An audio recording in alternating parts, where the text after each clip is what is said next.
Okay. All right. Well, we'll start. Sorry about the delay. Yeah, I'm glad you got the message that said that some people couldn't get in. So we put a new link out there. There's also a Q&A box for anyone online to ask questions, and we'll probably address those at the end because there is a delay between the live and the feed. So we'll take care of that. With me tonight also, Kevin, getting in shot. Yeah, so we'll go through mainly what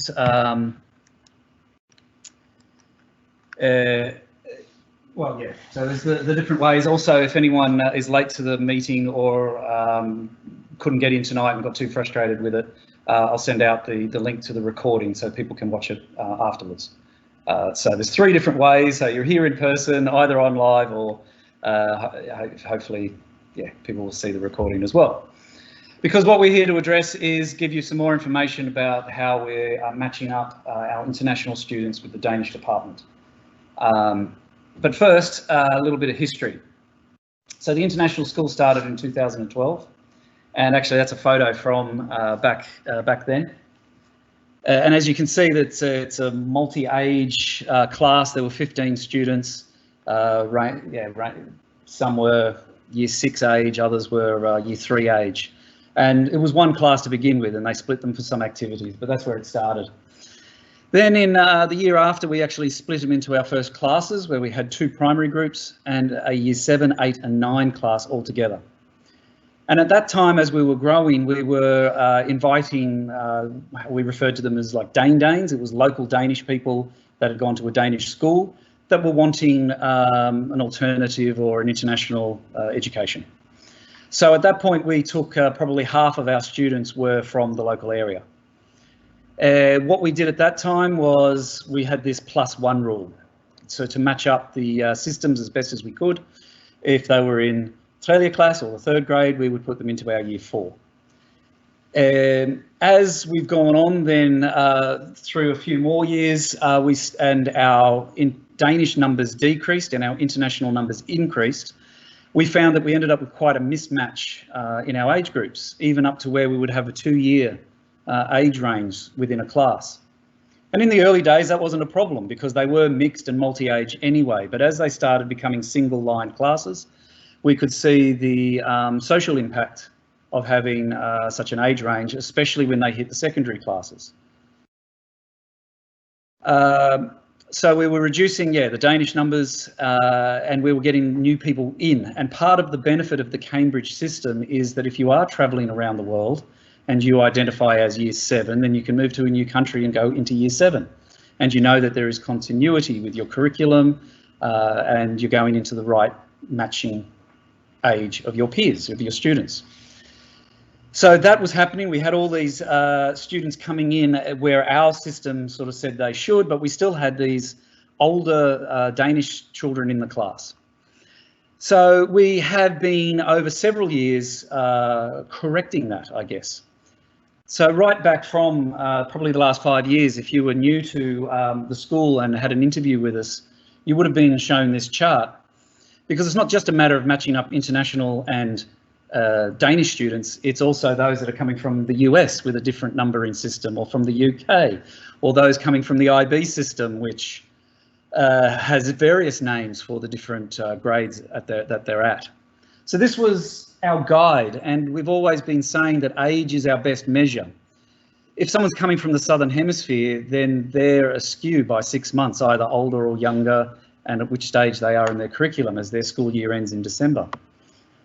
So we would take someone's age as our first measure, and then we might look at either how many years of schooling they've had or how many years of schooling they have left. So we've been applying this for several years, and then we got to a point where we were getting better with it, but we could see that there were some children that were misplaced. They were in the wrong group. So 2 years ago in the primary classes, we actually identified some students that if they were working at a year level above, and if they were older and they were mature enough, then we moved them up a class. So we did that. There was probably about 10 students across various primary classes where we moved them up based on those criteria. So it wasn't everyone that was older. It wasn't everyone that was necessarily bright enough, because they may have had other social needs that meant that they should stay in their class. And it was done in consultation with the teachers and with the parents. So we followed these steps. We've been placing students to match the international curriculum. New students come in at the right level. We've moved some students around. And in the last school year, the final step for this was how we were going to actually cooperate with the Danish department. And I think this is where some of the confusion might be coming in. Because I understand that if, for example, your child was in year 4 last year and they may have been doing things with a third grade kid, and this year they're in year 5 and they're still doing something with the third grade kid, it appears like something's amiss, something's happened or something's stopped in their progress. But that isn't the case, because we're a completely different system, different curriculum, different age intake.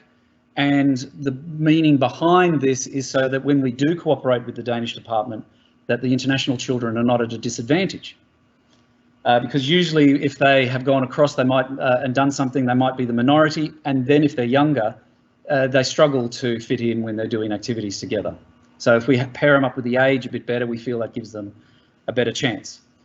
I put this in another thing once, but I feel this is a really good way to illustrate it. If you're starting in the international system, it starts at 5 years old. And we call that year 1. So it is an age which if someone was in the Danish system, they would still be in Børnehave. So we cannot really match it up that saying our year 1 is the same as the Nolde class or the Børnehave class. They're a whole year younger. So then when a child in Denmark would start school into those 0 classes, our students are then in what we would call year 2. And at the next step, you can see where we end up with the big number difference. So while these children may have done 3 years of schooling, they are still the same age as the children in the 1st grade at this point. So because that's been our intake over the last few years, we've been making sure that our year 1 students are the right age, and we've been tightening that up. So our primary classes starting to come through would all have children that started with us at 5 years old, or turning 5 that year, which is that year earlier. And then that will continue on. And if we're going through, by the time we hit the end point where the international students are doing exams, it is the same end point at where those international students are taking their exams. So how this will benefit the international children, we feel, is, for example, here, one thing parents have been asking us for is after school care. And we've tried with some after school clubs and things. We haven't had the numbers to support those plans often. But with this, it means that children, instead of finishing SFO in year 4, will now actually have the option of an extra year of SFO here at school before moving on to club, which is the Roskilde Commune offer. And then if they are going there, they're at least going with kids of the same age. Another example, just last week, children went on STEM Club. And this was the first time we actually had this clear cooperation. So it was children in the 4th grade and our year 6 students travelled together for a few nights away to Danfoss Universe, I've forgotten where it is. And the reports back from those teachers were saying how terrific it was, how well they got along, and the Danish kids were trying to speak English and they're speaking Danish. So what I'm taking out of that is that it was a good match. They had something in common, they were the right age, and when they travelled away together, they got along really well. And that is the purpose behind how we're matching up their classes now. So far, there hasn't been any mention of curriculum or anything, because it's not to do about curriculum. It's about to do the social connections that we do when we cooperate with the Danish department. Other examples. Year 8, students are paired up with the 6th class students because that's where there's an elective subject. So children in year 8 get to choose whether they want to study Spanish or French. Typically, we don't have many children in the international line choosing French, So they combine with the French students in the Danish department. And again, to make sure that they're paired up well and give them the best chance of success, they're matching with that 6th class. And that has a lot of meaning because those students will take the course through to the exam in 9th grade, and our students will also have those same number of years in that class to take the exam at the same point.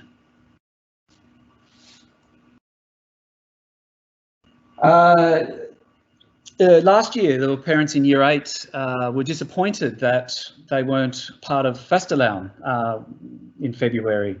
And last year they weren't, but this year they will be, and that's because InSchooling and Mellentrin will do a Fastelavn event. And so all of those students will be able to this year. So whereas last year we had a group of children that felt they were missing out, this time they will be included as part of that event and activities.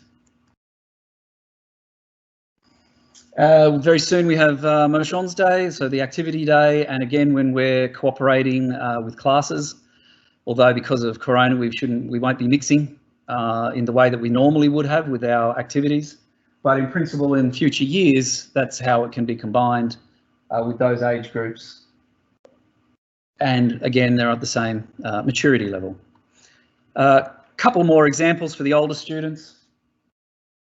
There is the opportunity for bridge building, which is visiting the local gymnasium or to the IB classes, and it's the 8. class grade that does that, which is their 2nd last year of school, and our Year 10s will be doing that as well.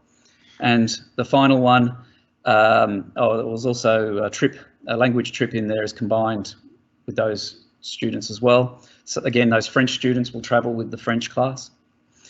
And our Year 11s, the final year, take a trip to Rome. It's an opportunity to explore part of the Catholic heritage of the school, and our 9I class, which are the ones that do additional English, travel at the same time as our Year 11 students. So there's also a logical mix in that one there. And of course the endpoint are exams. And Danish students in these I classes take the some IGCSE exams, and so they take it at their endpoint along with our Year 11 students as well. And then with all sorts of those other graduation events, such as a graduation or the special day where they get to throw the caramels, or even where we had the photos, it's the last class that gets to dress up for those sorts of things. And so that matches up for them too. I'll ask for your questions and input in a moment. This is just the background to it and the reason, the benefits that we see. So to summarise, I think what some of the misconceptions out there may have been and some of the confusion is, one thing is that the curriculum hasn't changed. No one has gone back a year. No one has been disadvantaged in their stage of learning. The curriculum they are following is the same Cambridge curriculum, and they progressed to the next level this year. So there has been no change to the subject-wise in which they are doing. So no one's been held back. Because of that pair up, people feel that they've been held back, but we see it's an advantage. It'll give them equal footing with their Danish peers. Some people know people in other classes, and so they can feel that they're now no longer with them. But we have to kind of remember it's two separate systems, and for the bulk, the majority of our students, that's the advantage that we're going for, rather than one or two connections that they may have because it's their neighbour or their friend. And one of the other advantages is there's actually a whole extra year of Danish. Parents have also been asking for how can we do more Danish. We used to make the Danish top class take the optional exam in Year 10, and that was placed there so that we didn't overcrowd the exams in Year 11. So there were originally the Danish top, and we had like ICT and maybe a maths exam early in Year 10, and the rest of the school finishing exams were in Year 11. We've actually taken some of those exams away now, so we can actually put that exam into Year 11. So earlier we would have said that the Danish students were taking the exam a year earlier. Now they have an extra year of top Danish, and they'll do that FP&E exam along with their NINA class peers. Yeah. Probably many questions about how it all works. If people have managed to get on live, there is a question feed which we'll monitor, but maybe you want to clarify something? Yes? I should understand it properly. Is this system that is going to happen, or it's something that already happened? This is what kicked in August. So this matchup, we wrote out about it. It's the we would have liked to have informed parents a bit earlier, but Corona hit, so we weren't able to have a meeting. So it ended up being part of the end of year messages and the newsletter. So that information came out in June to go into effect from August. So for the last month, and that's where the STEM Club was the first example of that connection and cooperation. So for example, for my child, that it's normally last year he has been in year 5, and now he is in year 6 or 7. He's still, last year he was in year 5, yeah. Now he's in year 6. Yeah, but in the Danish system, he should have been in year 5. Why should have he been in year 5? This is because when he moved, he was in year 4 last year in January. Paulo. Okay. He moved in January while he was in year class. Yep. In the Danish system. Yeah. He was assigned one year more, so he was assigned to year 5. Okay. And now, if he was still in the Danish systems, he should have been in February class. Okay. And now this is my question. Is he going to be moved to the year 7, or is he going to remain in year 6? How old is he? He turned 11 in July. Okay. So by that measure, he should have been placed in year 7. Yeah. It's something. Yeah, and that's why it was like reading. Yeah. You met with Rega and things beforehand? No. No, it's just now that things just pop up. Yeah. No, you're right, and because, as I said, age, and if Rega and I were having that conversation, we'd be saying, because of the age, we would be placing in year, which would be now year 7. We never had this conversation. Okay. How did you get in? You just enrolled directly, were you? Because usually there's some conversation that we're having with. In the start, you mean? Yeah, right at the beginning. Yeah, to like when you were registering. Yeah, it was. Yeah. Okay. Yeah. All right. Okay. Was there more to? I can't remember everything. Was there more to the story? But it just came from the Danish department. Had it been abroad beforehand? He was. He had been from the Lund class. Yeah. In the Danish system. Okay. And we decided to move him in this international school. Yeah. And we talked about it like around this time, the first time, and then we got to visit the school, and then we got to official meeting, and then we just got a letter that he can start by January, the 6th of January, something like that, when you start right after this Christmas holiday. And he was placed in year 5 actually last year. Yes. With no, and it was no talk about. Okay. I know it was something where when we had this meeting that it was like a question mark, where should we put him? And I know he should be in year 5. Okay, maybe we need to discuss this further, because just based on those facts, he should have been in the year above. There may be more to it as why we made the decision other way, which I can't recall right now. No. But yeah, there are complications with jumping across any system. That's what we're aiming for. As I mentioned before, people coming from the Southern Hemisphere, to put them up, to put them down. It does not sound like any formal. Yeah, no, and I'm just wondering what should happen. But exactly by the way you described it, I would be thinking he should be in year 7, which is why, we can talk more about maybe why, or even see what else we can do. But going by, the way we would have planned it, that's how we would have gone.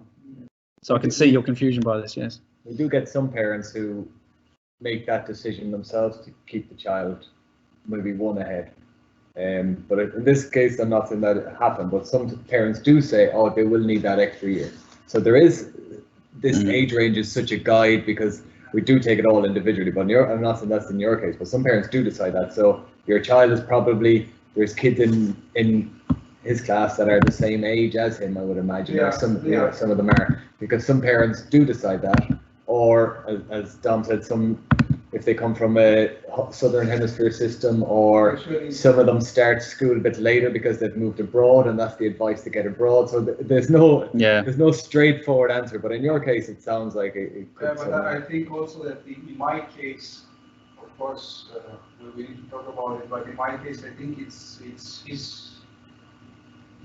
he will not agree to move. No. He just built his and that's right. Yeah. They're having birthday parties together, and it's really a strong connection between them. So yeah.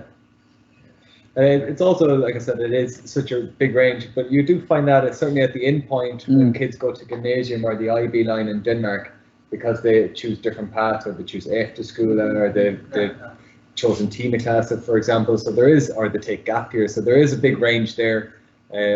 So if he is happy where he is, I would leave him where he is. We can talk about it. Yeah, we can talk about it. And also, if you continue through the international, then the IB is the next step of that, and that can be depending which option they're taking, but it can be a 2-year course. So then they'd end up at the same point. Wouldn't do an extra year of schooling in that case then. Yeah. I just mentioned it because I really wanted to understand something I don't understand. Yeah. You're right. Yeah, you're right. We'll take it afterwards. Yeah. It's time. Thank you. Yeah. Yes.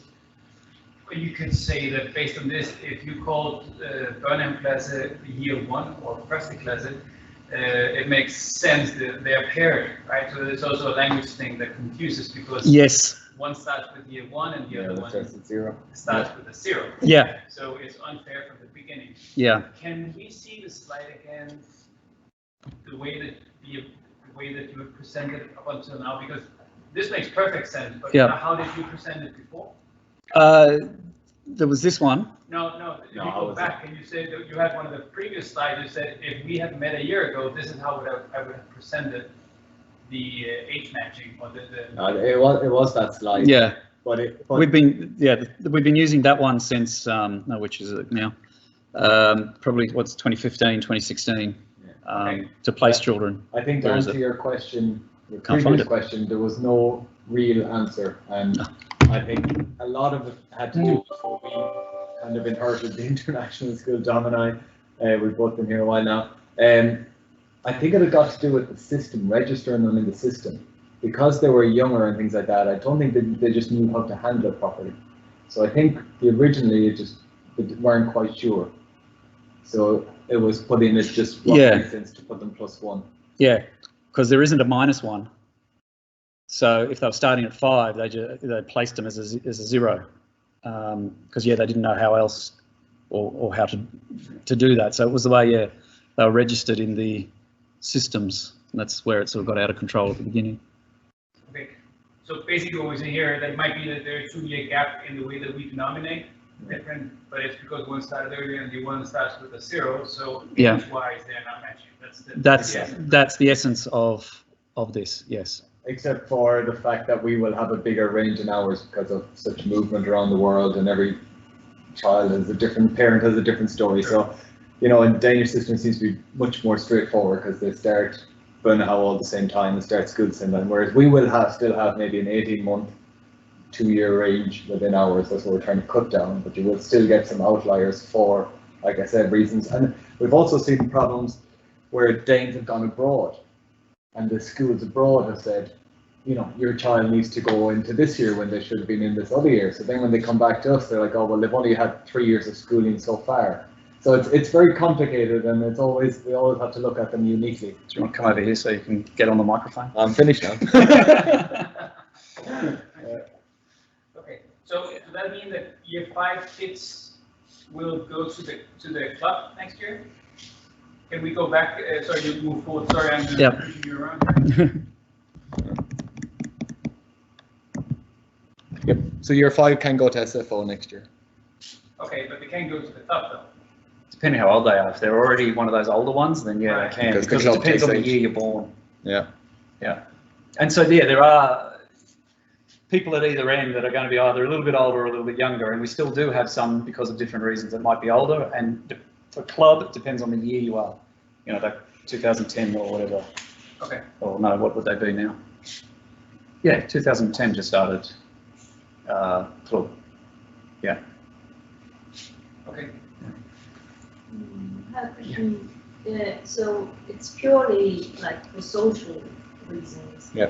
like, that you have done this Yeah. arrangement. Yeah. So did you see like problems, issues before? Like, Yeah, I can think of examples, you know, great initiatives like a mathematics day a number of years ago, and children in all sorts of classes were divided up.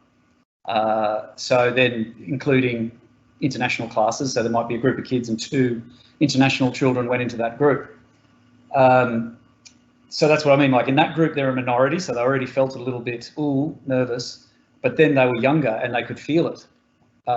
So that just meant they then shut down altogether. It was like, it was too difficult for them. So by bringing it into a little bit of level footing, yeah, we feel that when we do this cooperation, which is we want it, and which is we hear a lot of people wanting more cooperation and communication with their Danish classes, we feel this will give them a fair fight. Yeah. so you mean that the kids had difficulties to interact with the other kids? Yeah, you go in and you're a bit younger.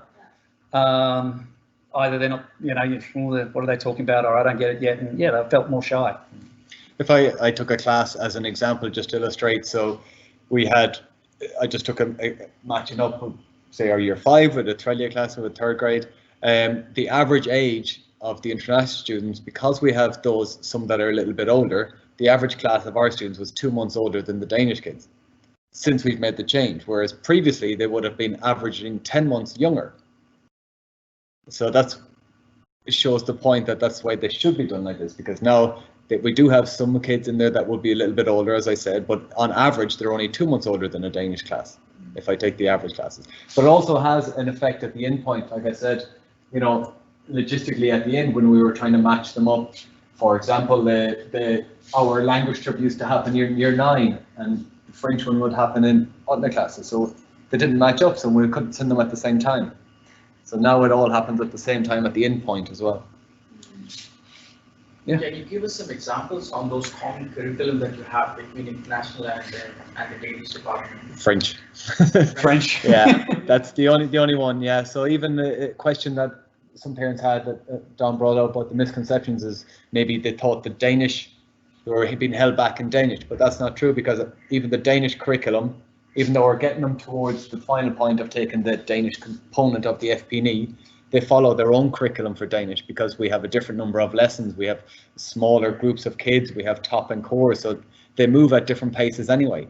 So even though they're following the same fellesmål, that's in English, the curriculum goals, Yeah. they're following the Danish curriculum goals, they don't happen at the same point. So what Danish we're teaching in year 6 might not necessarily be the same curriculum they're doing in 4th grade, but at the end of it, they will all finish with the same curriculum. Do you know what I mean? Only for French. So French is the only one we would match up in that sense, where we have our kids interacting, and that's because we wanted to give our students an option, and we only have one line with Spanish, so to give them the option, they have to join the French. Yeah. It's only ever been 2 or 3 from a class that choose French. Yeah.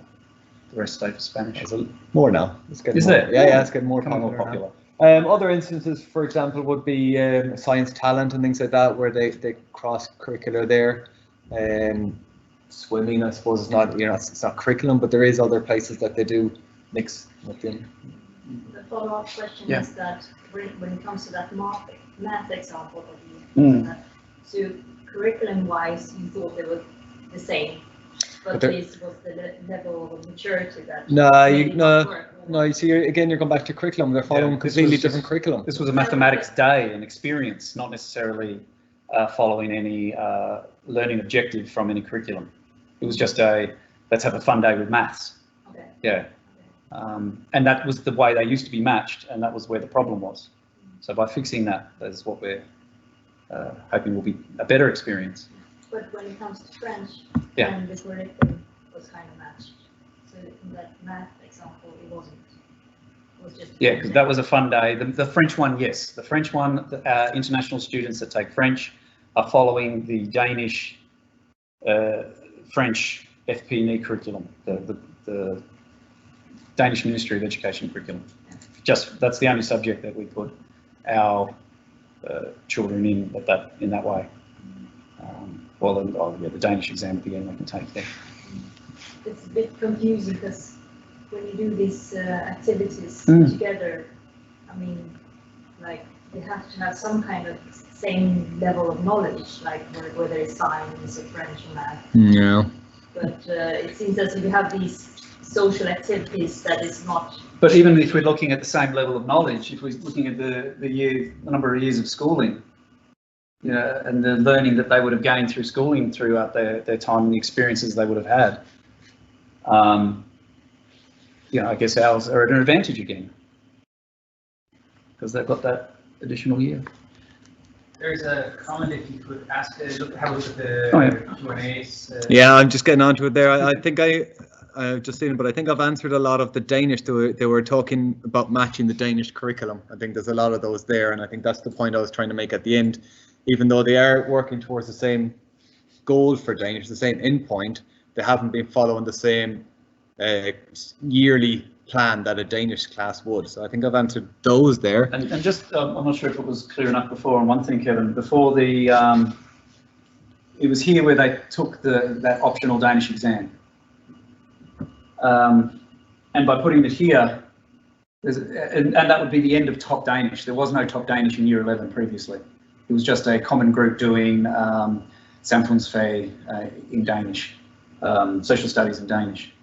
But now we put the exam here, so there's an actual, you know, in reality, there's an additional year of top Danish opportunities and learning. So any adjustments at that end, there's a gain at this end as well by having an extra year. Another question. Yeah, no, I kind of answered that one as well, about the kids being older or younger. So somebody is slightly correcting me here, but again, maybe the example I took was one class that it shows my point that rather than the kids being half a year older, they're half a year younger, they might be half a year older in the system. So where I used the 2 month and 10 month, he is saying maybe it's more like half a year, 6 months. And you're doing a great job. Somebody told us.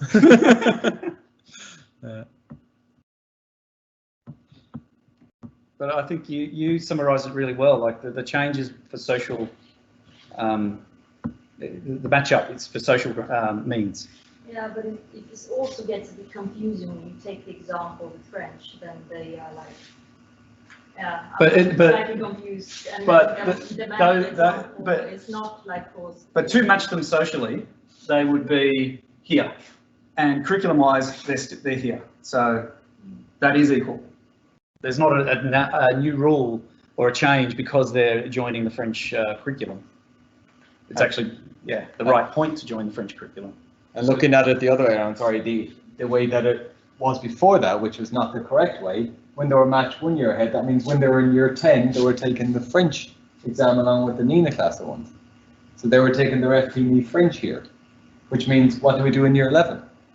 We have no French to curriculum. If they've been following the French all the way, they take their exam in year 10 because we've matched them with Nina class previously, then there's nothing in year 11.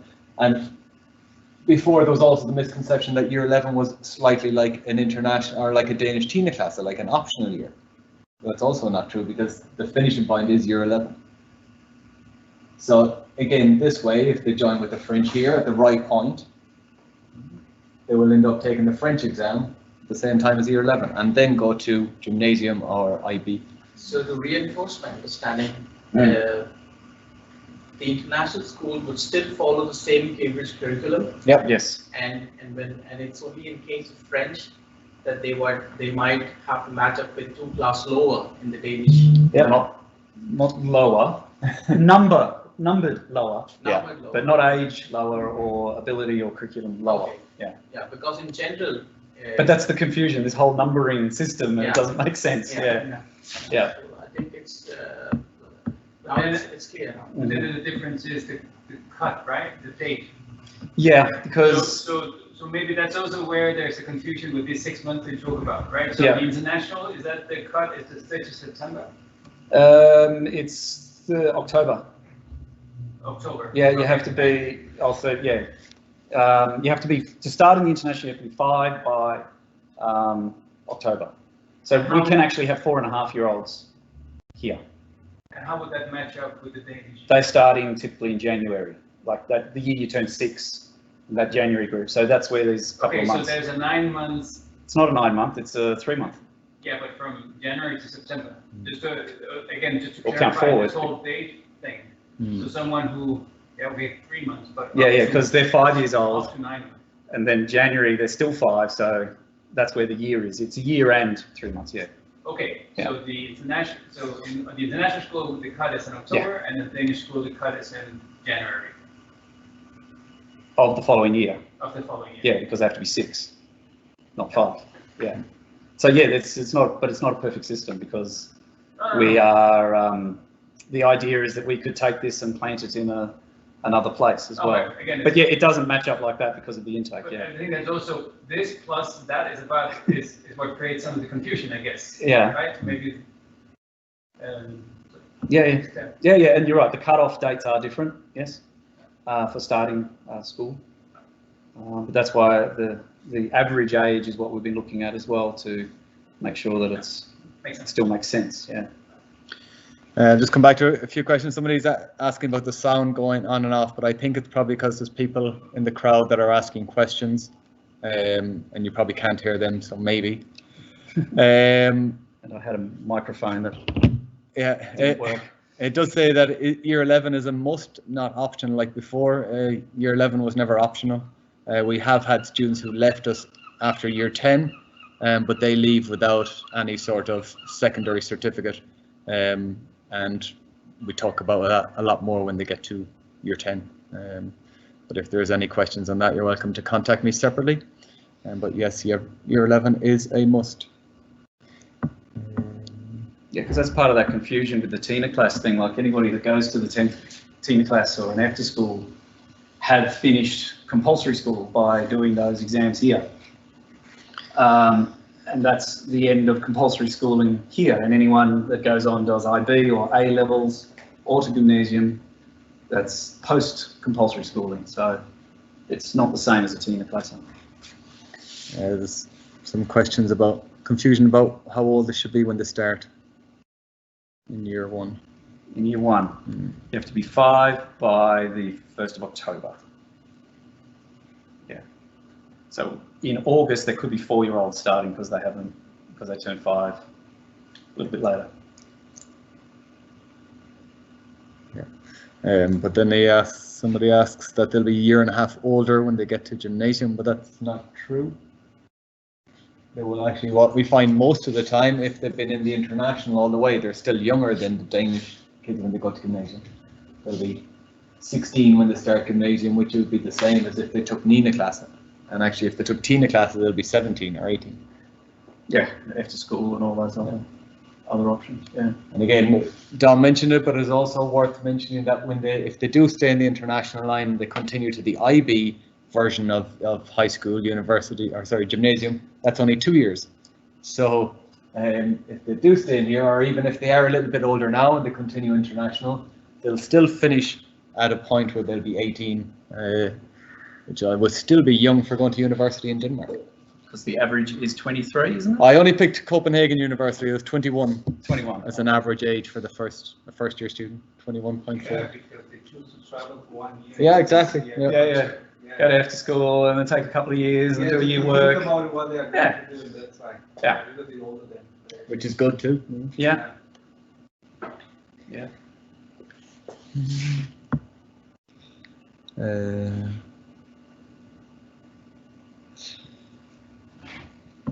He's asking about, he was 6 years old when they started year 1, but that's probably an individual case you'll have to take.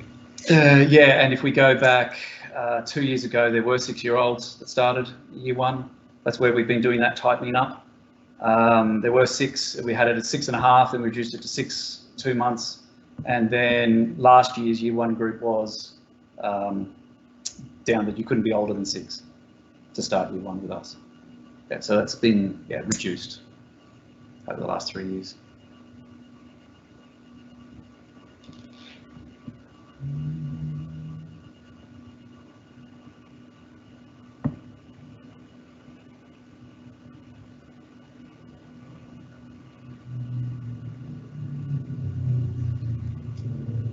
So, no more questions on there?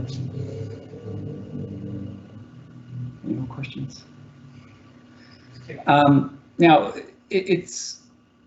there is a change, and with change there is either resistance or confusion or other things.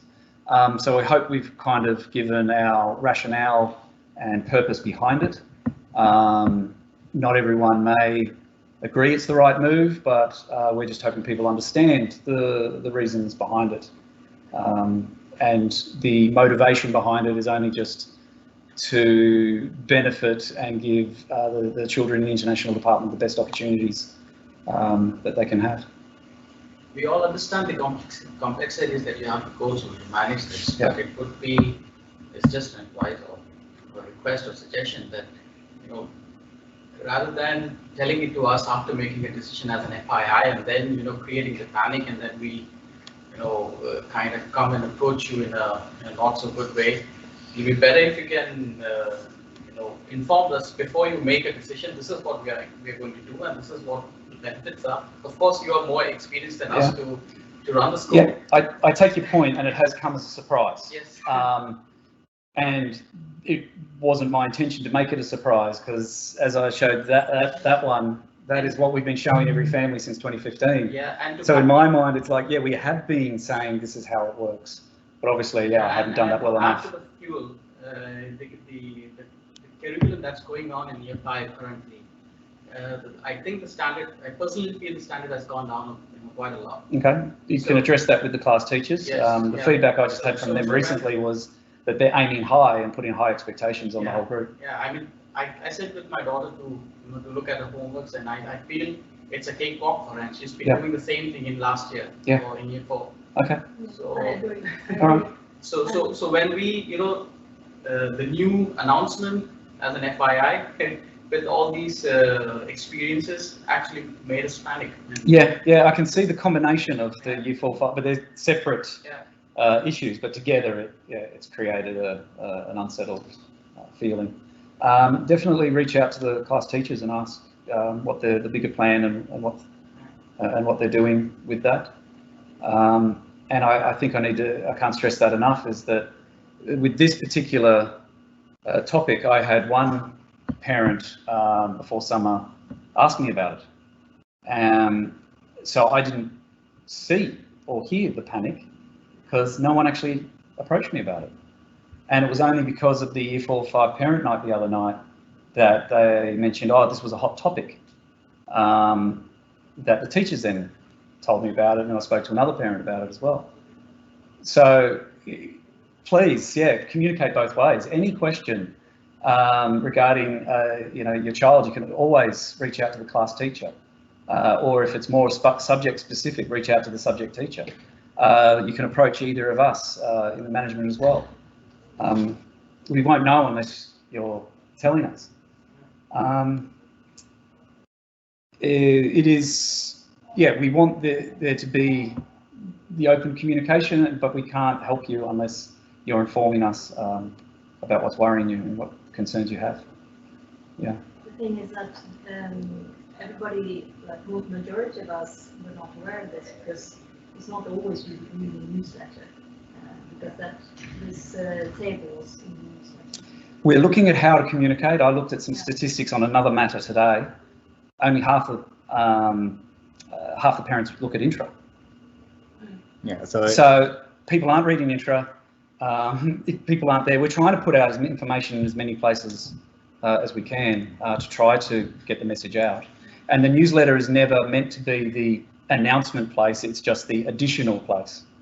And if it wasn't for the coronavirus, this would have been the form that we would have done that. So it is unfortunate that happened as well, but the plan would have been to hold a meeting to go through all this, that we have now, but then the coronavirus came, so we had no choice but communicate it electronically, which is not ideal either. But point taken, early information will help. Yeah.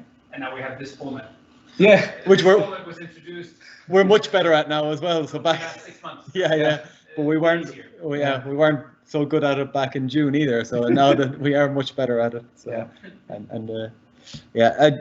I just, before we probably wrap up, there's a couple of questions about the stage after year 11 that's coming up on the chat.